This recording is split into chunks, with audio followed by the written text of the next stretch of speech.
Hola, me alegra mucho que el Señor nos dé nuevamente la oportunidad de aprender juntas su palabra. Continuamos el estudio de Segunda de Reyes. Recordamos que Joram, el rey de Israel, al escuchar la verdad dicha por el profeta Eliseo, cuando le dijo que el mal que estaban experimentando en Samaria era porque el Señor los había abandonado a su pecado y que estaba permitiendo la situación tan apremiante de hambre, de desesperación, por causa de su pecado, y que tenía como propósito que el pueblo y su rey volvieran a él en arrepentimiento. No sabemos si Joram aceptó de buena gana la verdad o simplemente no le quedó más remedio. Lo que sí sabemos es que reconoció que de Jehová venía ese mal y que no podía batallar contra el juicio de Dios, del Dios soberano sobre la tierra. Después de esto, el Señor guió a Eliseo a decir algo que sucedería al día siguiente. Dijo así: así ha dicho Jehová, mañana a estas horas valdrá el seah de flor de harina un siclo, y 2 seas de cebada un siclo, a la puerta de Samaria. Eliseo anunció que 8 litros de harina se vendería por 11, más o menos aproximadamente 11 gramos de plata, y 16 litros de cebada por ese mismo precio. En comparación de antes, que medio litro de estiércol de paloma, ese pequeño guisante que ni siquiera era considerado un alimento, se vendía a 57 gramos. ¡Wow! ¡Qué diferencia! De 11 gramos por harina, por cebada, a 57 gramos de plata por algo que ni siquiera era nutritivo. Podemos ver que Eliseo estaba anunciando que el hambre acabaría al día siguiente. Es importante notar que el inicio del anuncio de Eliseo remarca que así ha dicho Jehová, lo que nos da a entender que el Señor había determinado lo que iba a hacer al día siguiente. Esta no fue una acción prevista por el profeta, fue una determinación de Dios, porque Él es soberano sobre toda la tierra. Así que el Señor decidió que el día siguiente acabaría el hambre en Samaria. No fue el profeta, no fue el rey Joram, fue Dios.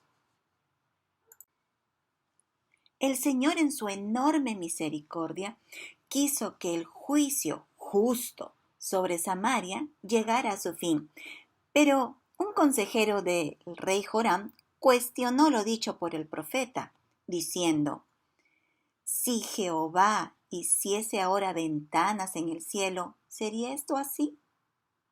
Ahora, este príncipe, o principal, o capitán del rey, estaba viendo de forma realista la situación, puesto que seguían sitiados por los sirios, y nadie podía entrar ni salir de Samaria. Entonces, este hombre pensó: Dios va a hacer ventanas en el cielo y de allí vendrá esta provisión. Tal cuestionamiento estaba cargado en realidad de incredulidad, lo cual era una ofensa, no contra Eliseo, sino contra el Señor mismo, de tal modo que Dios emitió un juicio contra él. Y dijo: he aquí, tú lo verás con tus ojos, mas no comerás de ello.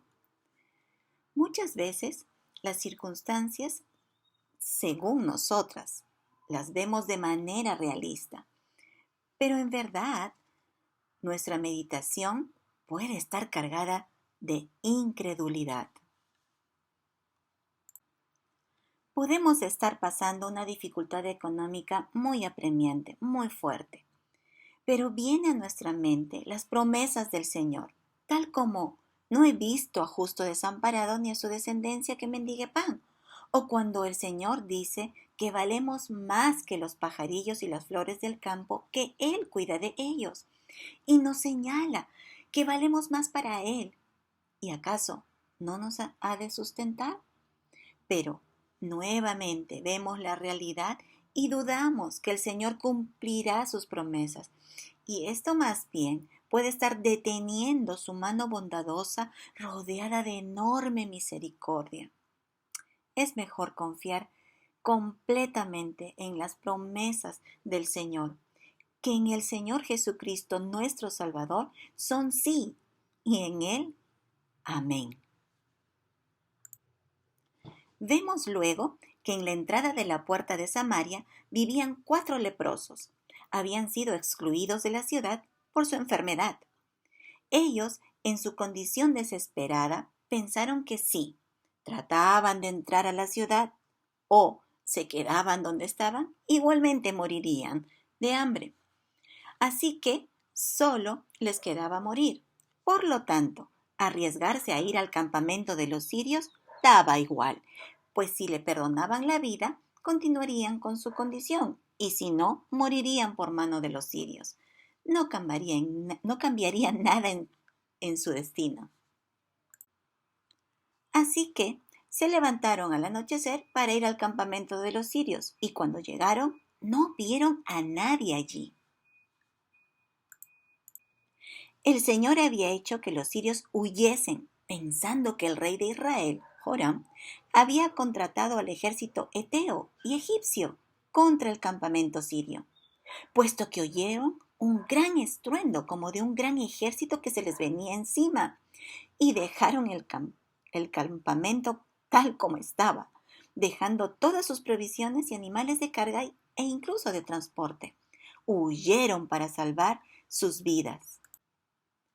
Los leprosos, al encontrarse en medio del campamento sirio, sin ningún solo soldado, entraron, comieron, bebieron, tomaron botín de oro, plata, vestidos y se escondieron. Lo hicieron así en 2 oportunidades. Aún era de noche y los leprosos pensaron que no estaba bien callar lo que sabían.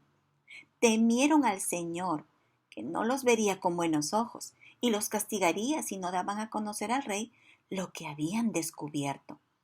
Más aún conociendo la necesidad del pueblo en Samaria. Ese temor de Dios es el que ayuda a actuar correctamente. Ese bendito temor da sabiduría para hacer lo que es bueno. Si Dios nos provee en su gracia y misericordia de algunos bienes, de pocos o muchos, pensemos en nuestro prójimo, es decir, de nuestra persona próxima que está pasando necesidad, como lo enseña la palabra de Dios en Gálatas 6:10. Así que, según tengamos oportunidad, hagamos bien a todos, y mayormente a los de la familia de la fe. Seremos muy sabias y entendidas si así lo hacemos. Por otro lado, las riquezas espirituales, las cuales hemos recibido en abundancia, por pura gracia, es decir, sin merecerlas. Tampoco podemos retenerlas para nosotras solas o solo para los nuestros, nuestras familias. Debemos compartir el Evangelio de las buenas nuevas de salvación a aquellos que están en total necesidad, porque su sangre, es decir, su vida, nos la demandará, como dice la palabra de Dios en Ezequiel 3:18 al 19. Cuando yo dijere al impío, de cierto morirás, y tú no le amonestares ni le hablares, para que el impío sea apercibido de su mal camino, a fin de que viva, el impío morirá por su maldad, pero su sangre demandaré de tu mano. Pero si tú amonestares al impío, y él no se convirtiere de su impiedad y de su mal camino, él morirá por su maldad, pero tú habrás librado tu alma. El Señor nos ha dado todo lo necesario para ser esas mujeres sabias, que anuncian al perdido las buenas nuevas de salvación, y que no retienen las riquezas espirituales ni las materiales que ha recibido de parte del Señor por su inmensa gracia y misericordia. Que el Señor nos ayude. Dios les bendiga. Nos vemos en la próxima lección.